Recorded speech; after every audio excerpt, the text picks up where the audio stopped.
This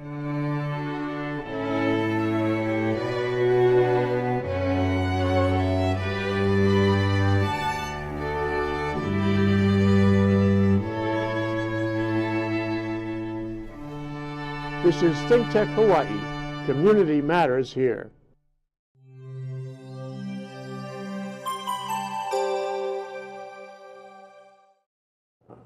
Okay, likable science, you know, and the thing about science is that it's rational. And in a world of irrationality, which we find nearly every day these days, it's refreshing. Yes, indeed. Yes, to indeed. have science. It That's is. Ethan Allen. He's the real host of Likable Science. I'm just the provocateur. I'm Jay Fidell. So you pointed out that something remarkable has happened with a subject you and I discussed probably more than a year ago, Right. graphene. And I thought it was really a hot topic then because it had the ability to hold electrical charges and be like a little tiny battery, which means it could be a big battery, and on a very fast charge, fast release basis. That was quite remarkable, and you and I both thought there was a future for graphene. But now, come to find, that future is much more than we thought. Let's tell the people about it, okay, Ethan? Sure. So first, a refresher course. What is this thing with graphene? Okay, so I think we have an image that we should be showing here, which shows you what it is. Graphene is down there in the lower right corner of your screen. It is basically just a sheet of carbon atoms, each carbon atom linked to 3 other carbon atoms. If you remember your basic chemistry, that means there's one extra little bonding point on the carbon atom, which sort of floats off loosely off plane. But so it's, in essence, it's a 2-dimensional material. It has width and breadth, but no depth. It's literally 1 atom thick. You can see the other forms of carbon are, you can roll that graphene sheet up into tubes, and there's different ways to roll it, will produce different tubes. The other thing, is, of course, is diamond is a very classic way where every carbon atom is bonded directly to 4 other carbon atoms. And the real cousin of graphene is graphite. And we all know what graphite is. Graphite is basically the stuff you find in your pencils, right? We call it lead, but everyone knows it's not really lead. It's graphite. It's big sheets of carbon atoms all linked together, and then the sheets are sort of loosely attached to one another. And then you can also roll it into balls, making fullerenes. This other one we won't even bother with. But These are atoms. We're looking at atoms here. yes, these are representations of individual atoms, individual carbon atoms. Everything that you're seeing there is basically just carbon atoms. And carbon is the basis of all life forms. It's ubiquitous. It's everywhere Right. in the world. Right. It's cheap to get carbon. Well, Sometimes you get too much carbon, like with carbon emissions, right? well, yes, right. Put too much carbon dioxide up in the atmosphere, Yeah, as we've that's been not doing good for for you. a while. But yeah, so graphene though is this really amazing stuff. It is the strongest material humankind has ever made, or that we've ever found anywhere in the world. It has a strength many hundreds of times that of steel. It's a better electrical conductor than either silver or copper by, again, orders of magnitude better. It's incredibly lightweight, and you can use a single sheet of it as a filter. It's virtually, that single sheet of graphene is virtually airtight. It essentially won't let gases pass through. It will let water molecules pass through. Oh, interesting. But it won't let gases pass through. You can use it as a tremendously powerful filter in that sense. Yes. So there's all kinds of applications of graphene that people have looked at, and very, very few of them have actually been realized yet. You commented on the batteries and supercapacitor aspects of it because it conducts electricity. Well, we were excited about the graphene batteries when we talked a year ago, but capacitors, what have you. But you don't see them all around. You can't buy them in the ABC store for sure. No, it's taking a while to commercialize all of these sort of thousands of potential graphene products. It's in a way, it's sort of the first cousin to fusion energy, right? Fusion energy was always, it's going to be here like 25 years from now, and they've been saying that since the 1920s. It's a moving target. It's always just 25 years away, and the graphene products are always sort of just around the corner, except for tennis rackets. Oddly, tennis rackets, they actually have incorporated graphene rolled up into nanotubes and wrap that into tennis rackets. So just at this point, I'd like to ask you on the atomic structure, how wide, how big can you make the one cell thick, one atom thick structure? Can it be as big as this piece of paper? Now, Can it be as big as a house? How big can it be? They now can manufacture pretty large sheets. I do not know the exact what the world's biggest graphene sheet is, but it's able to be produced in pretty large quantities relatively cheaply now. Now I say relatively cheaply. It's like $1 million a kilogram still or something. But so on the remarkable side of it, so if I have a sheet of graphene this thick, I mean not this thick, but 1 atom thick, and I put my hand through it or try to, will I be able to put my hand through it? Is it strong enough to resist? You said it was strong, but how strong could it be? It is incredibly strong, but again, I don't know in terms of its practical application like that. I don't know that anyone's ever tried that particular experiment. But the magic with graphene is you use more than one sheet. Well, oftentimes they will put together multiple sheets of it, yes, for various applications. Okay. But you think of graphene as being this very, we've talked about it, it's got all these exotic properties, and you think this stuff must be just hard to make, right? But we are going to make some right now. We're going to make some graphene. Okay. And we're going to use some high-tech materials here. This pencil, and a sheet of paper, and a little Scotch tape, Wow, exciting. So yeah. I hope you're making notes on this. So what we're going to do, we're going to go and just take and put a bunch of our graphite onto this paper, right? This is the graphite part. Right, okay. This is just the pencil lead, the graphite. Okay. And then we're just going to take this piece of tape, stick a little Scotch tape down, press it down, and pull it up. And what you have here, this is actually probably several sheets, but it's several layers of graphene basically sticking to this tape, which you could now wash away and wash off individually if you wanted, basically. So explain to me why that process you just showed us turns ordinary pencil graphite into graphene. So because the graphite that's sitting here on here is thousands of layers thick, basically, big stacks of sheets all sort of loosely bonded together. And because they're loosely bonded together, this tape sticks essentially only to the topmost sheet and lifts it off. It's just the way the Scotch tape works. Yeah, it just sort of pulls that one sheet off, and therefore it gives you essentially graphene. It's the properties of the bonding agent and the properties of the graphite, I suppose. Right, exactly. So it's a very, very, this is actually how the stuff was actually first made in any quantity other than microscopic quantities. Was when the researchers realized they had been sticking it onto a big lump of graphite and realized they had very, very fine layers of it. So surely it doesn't end there. So you have well, you got to get it off the tape, right? You got to get it off the tape, right? Which is a little tricky. How do you get it off the tape? Well, because tape is sticky, right? Yeah, in the lab, you basically would dissolve the adhesive on the tape with something that didn't dissolve the graphene. But you'd stick it in a solvent like xylene or something, which would loosen all that up, and then you would have these little very fine layers of graphene floating loose in your xylene or whatever. You could do that with what you just created here with the tape? More or less. Yeah. I've not actually tried that experiment. Let me do a little disclaimer here, Jay. Remember, I'm a behavioral biologist by training, and this is like material science, physics, chemistry. That's far out of my field of expertise. Yeah, but we know how good you are as a quick study, Ethan. Anyway, so somehow you get it off the tape, and now you have a sheet. It could be as big as a quarter inch over there, or as big as a house. And in the old day, you layer them up, and this could be a capacitor, as small as a capacitor, or as big as a big battery. How many layers would you need to make any real, use out of it? I suspect a whole lot. I suspect probably millions.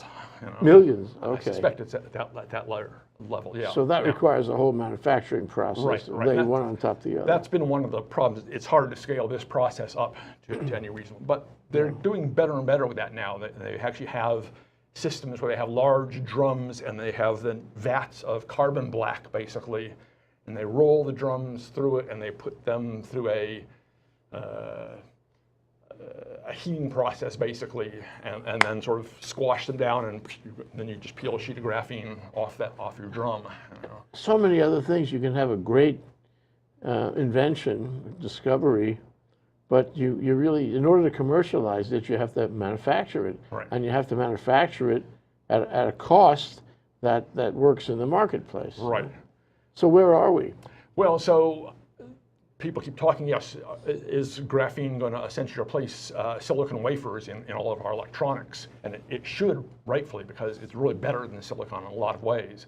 But the problem is we have a huge industry right now invested in building silicon wafer chips, right? Yeah. I mean, billions and billions and billions of dollars every year to go into this. Yeah.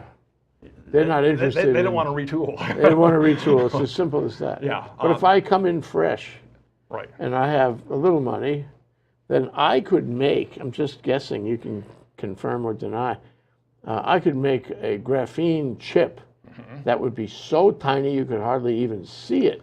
Exactly. And therefore, I could make this kind of nanotech electronics that would do incredibly complex calculations, for example, data information processing on the head of a pin, much smaller than silicon. In theory, yes, you should be able to pack a lot more computing power in your transistors, drop down truly to atomic level. Yeah, Moore's law suddenly kicks back in, with being able to put more computing power per square inch on a chip.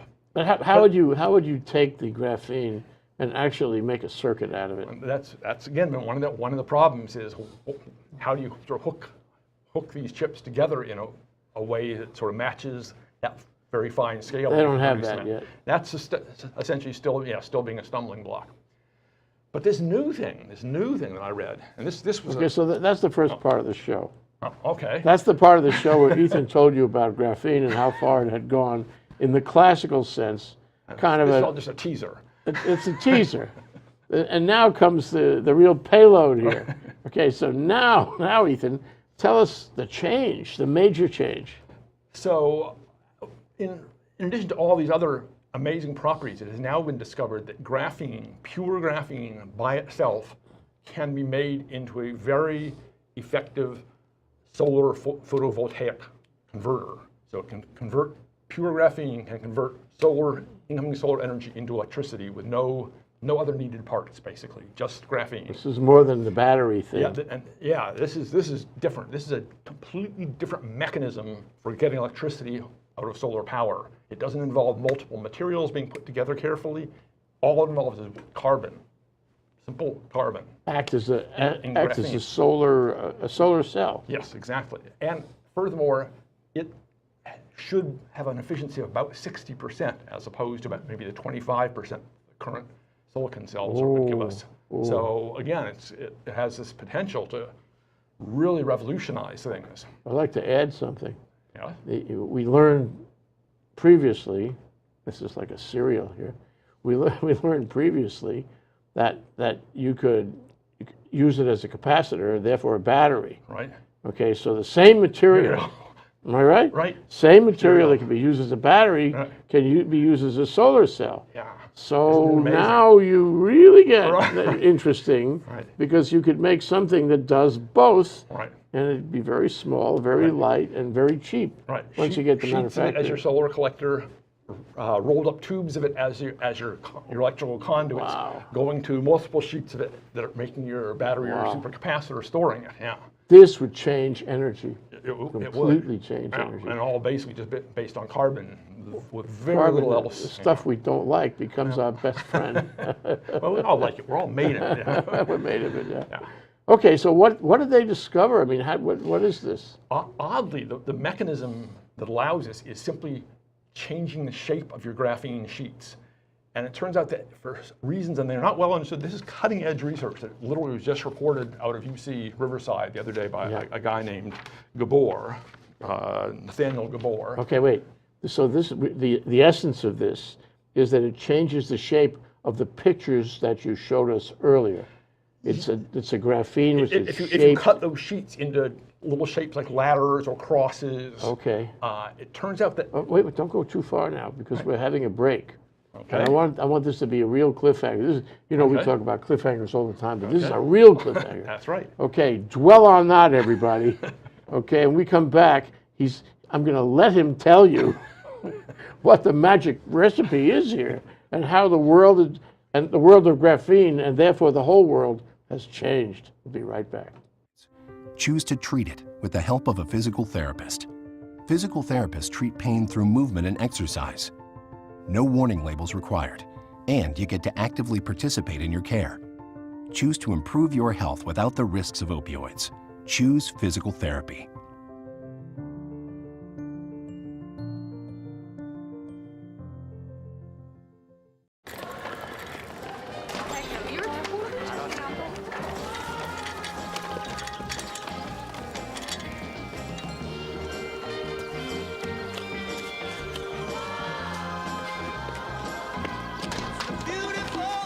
Thank you.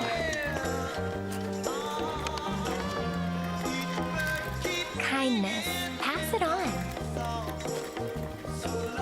A message from the Foundation for a Better Life.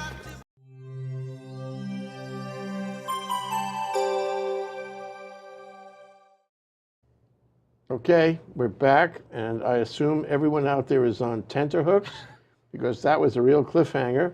To repeat, the cliffhanger is, so the shape of the new graphene, according to this guy in Riverside, UC Riverside, is different. It's a different shape. So we're going to find out in just a minute. Just wait 1 minute. We're going to find out how the shape is different, what kind of additional functionality it provides, and how you make it, and how the shape, there's more than one shape, how the various shapes do different things. Is that a mouthful? Okay, Ethan, go. Well, it turns out, and I confess, I do not fully understand this myself. I've read just a little bit about it, but it was pretty exciting when I read it, that by the edges on a sheet of graphene, the electrons there are very, they behave differently. And it makes sense if you think about it. That is, if you've got a big sheet of graphene, all the electrons that are floating around on this in the center are all more or less in the same environment, right? But when you come to an edge, those electrons that are sort of hanging at the edge face a very different environment, right? They've got empty space on one side and not just a cloud of electrons all around them. So, and somehow this turns out, and I do not know how, to be very, very important for this process of taking incoming photons and turning that into basically exciting those electrons to start all flowing one way, basically. And I do not understand it, but apparently where the edges of graphene are very important in this and allow that to happen without the addition of anything else. You don't have to, in every other photovoltaic system that we've had so far, you have to put two different kinds of materials, stick them together, two materials with different kinds of electrical properties, so that the incoming photons excite one and inhibit the other, or vice versa. And then you get electrons flowing between these materials in very complex ways. This is just graphene, and it's just because it has edges. And I suspect they'll ultimately find ways of optimizing that and giving it enough edge to enough surface area, because there's probably some key ratio in there that you have to make. Like the cutting edge. Exactly, a cutting edge. So today we're talking about the cutting edge. But you know, there's one other thing that's important about the edge, which I was going to ask you. You know, so you have energy, maybe solar energy, and maybe it's being stored or, you know, manipulated in some way. You have to get it out of the graphene. Well, you can't get it out in the middle of the graphene sheet. Where can you get it out? You get it out at the edges. Right. So there has to be a connection somehow. That connection is going to take advantage of these electrons that are at the edge of the carbon sheet. Am I right? Right, but the odd thing is, you see, graphene is an extraordinarily good electrical conductor. It is better than copper. It is better than silver. It is indeed it's one of the very best. That means fast. Yeah, very fast. It has very low resistivity. So in theory, yes, it's sort of at the edge. You basically leave a trailing thread of your graphene sheet, probably rolled up, and it basically serves as your cable. I mean, this is what we were talking about earlier, right? You've got a whole system where the collector is graphene, the connector is graphene, and the storage unit is graphene.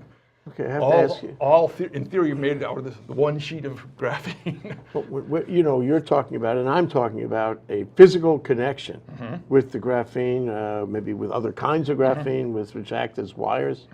But you know, I'm thinking of Nikola Tesla. Okay, because he was able to transmit electrical energy without wires at all, right? He had that fantastic place in Colorado, was it? And you know, he was shooting energy across air, across open space.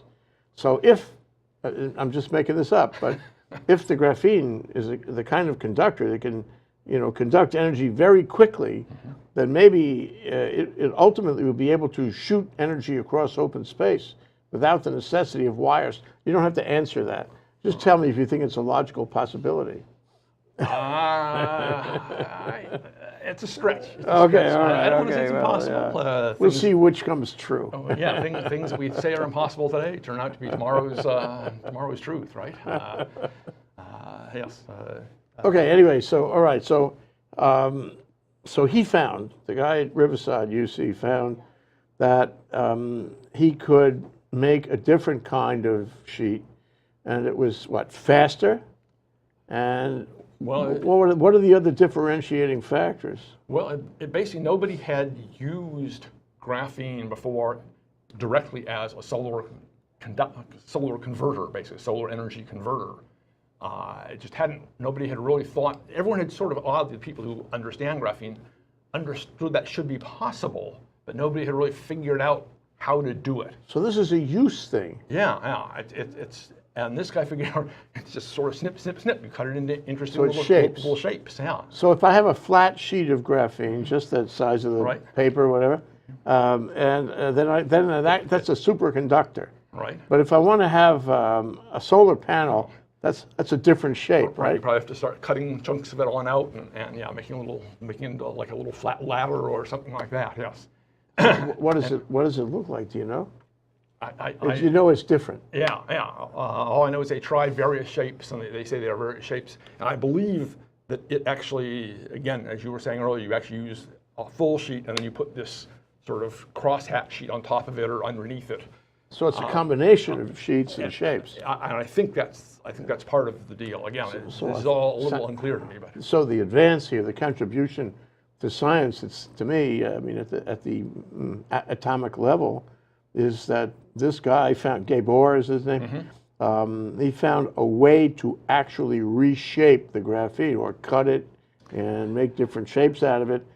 Just wonder if you happen to know how do you do little tiny scissors, really, really small scissors? Yeah, I don't know what his lab did. I don't know how big the pieces they started with were, but yeah, one assumes they took some just little cutting implements and just started.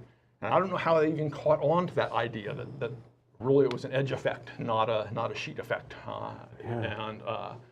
But that was his real insight, was that the edges turned out to be critical. Everyone thinks of graphene, I mean, it's two-dimensional, so you think of it as a sheet.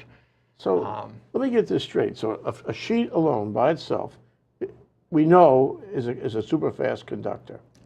A sheet with a modified shape, with a modified combination of shapes, acts as a solar panel. Okay, and presumably out there, this fellow Gabor, he's found a way to create the different shapes. And it sounds to me, just thinking ahead, that this is only the beginning, because you can find different shapes to do different things. In terms of being a circuit board, my goodness gracious, there are lots of things that fit on a circuit board. Right. If you could make little pieces of carbon, little pieces of graphene act as capacitors, resistors, all those little things, those transistor-like things that go on a circuit board, and you can make them, the size of a few atoms. You can really do a lot. Exactly. So, I mean, really, my question is there any boundary to the future on this? Again, it's pretty amazing stuff. The graphene, unfortunately, has a history of sort of having been discovered, and everyone sees these completely remarkable properties and figures, great, we can use it for whatever. And then there seem to be glitches in actually getting it to be useful in whatever task you've chosen. And while graphene has been around now for a while, there are not a lot of graphene products actually out on the market. There are some supercapacitors now out and things, but it's taking longer to get the bugs out than people would have hoped or would have believed, considering it's such a remarkable material. Well, I mean, the stakes are high.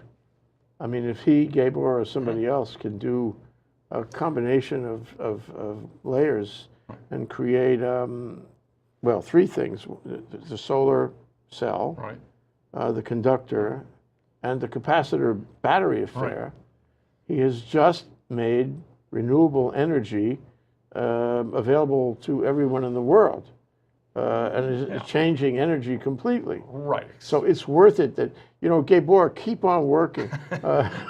It's worth keeping that research going. Exactly. It has the potential to really make a lot of stuff very readily available, much cheaper, much more widespread, much more accessible to more people. Right. There are a lot of bugs, and I'm not guessing this is going to be out on the market tomorrow or next year, or, but I'm thinking it's coming. It's on its way.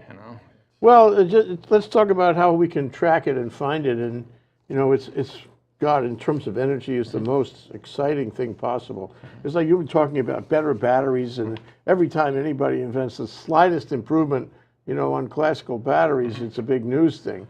This is a way bigger thing about batteries and the future of renewable energy. So you showed me an article from the New Yorker about the material science here in graphene. This is back a little ways back. 2014, I think. But, 2014, and this is the classical kind. Right. But the New Yorker is an example of a widespread publication where you can track. Where else can you find out what's going on? Oh, if you Google graphene now on your computer, you will find a lot of different references to it. I mean, of course, Wikipedia has a nice multi-page article explaining more than you will ever want to know about graphene. But with lots of different references to all kinds of other stuff. There are MIT newsletter? I suspect MIT newsletter has published, I'm sure, I've seen things 20, about 20 graphene. if not 100 articles about it. It's graphene. A lot of people have understood that it's out there. It has such great potential that everyone sort of wants to jump on that bandwagon. And so just think about the water filtration capabilities. If you suddenly can make something that can filter literally everything out of water without having to make it, or you have to push the water very hard to get through it. Yeah. You have a real potential. I mean, you can desalinate your water, which suddenly we have much cheaper. Yeah. We have drinking water readily available. You can remove waste of all sorts from the water. So the membrane and fuel cells. Yeah, exactly. Well, it's interesting that we had a show a couple of days ago about various vaccines that are being made by Hawaii Biotech. And they made some advances on Zika. I think they're ahead of the rest of the world on Zika. And botulism as an antitoxin, and also anthrax as an antitoxin. Right here in Hawaii, Hawaii Biotech. So I ask you, is this, what kind of science does this require to set up a laboratory? What kind of science will take me to the level of clipping, the graphene and making it into different shapes and functions, and testing it on different possibilities? Very exciting. Could we do it here? No reason we couldn't do it here. Yeah, I mean, realistically, any decent nano manufacturing lab will have the scanning electron microscope and the various tools that you need to study graphene at that level and to manipulate it. And the prices come down now for if you want to buy it commercially, to where it's actually feasible to buy, a gram or two of it. So yeah, there's no reason. Yeah, Scotch tape doesn't cost a lot. Exactly. This is not expensive stuff, right? You and I were both at the Science Cafe of the Hawaii Academy of Science, yes, indeed. Which is the same organization that runs the science fair every year. And I look out in my mind's eye, and I see all those scientists there. Maybe some of those guys or their students would be interested in participating in this kind of work. Yeah. And these days, you can find out what Gabor or anybody else is doing on it pretty easily. Sure. Then start your own laboratory. Yeah, all the universities have web pages now describing their research and what they're doing. And, Wouldn't that be exciting? This was a thing right from the University of California at Riverside. Their press corps put out because they thought it was pretty hot stuff. So yeah. Wouldn't it be fabulous if we could invent things like that? Oh, It'd make us famous and rich. Yeah, there we go. And the thing about the laboratory I'm thinking of And given, you know, the dimensions of, you know, what we're talking very about, small lab. it could be a very, very, very... Thank you, Ethan. Yes, indeed, Jay. Always a pleasure. Great to talk to you.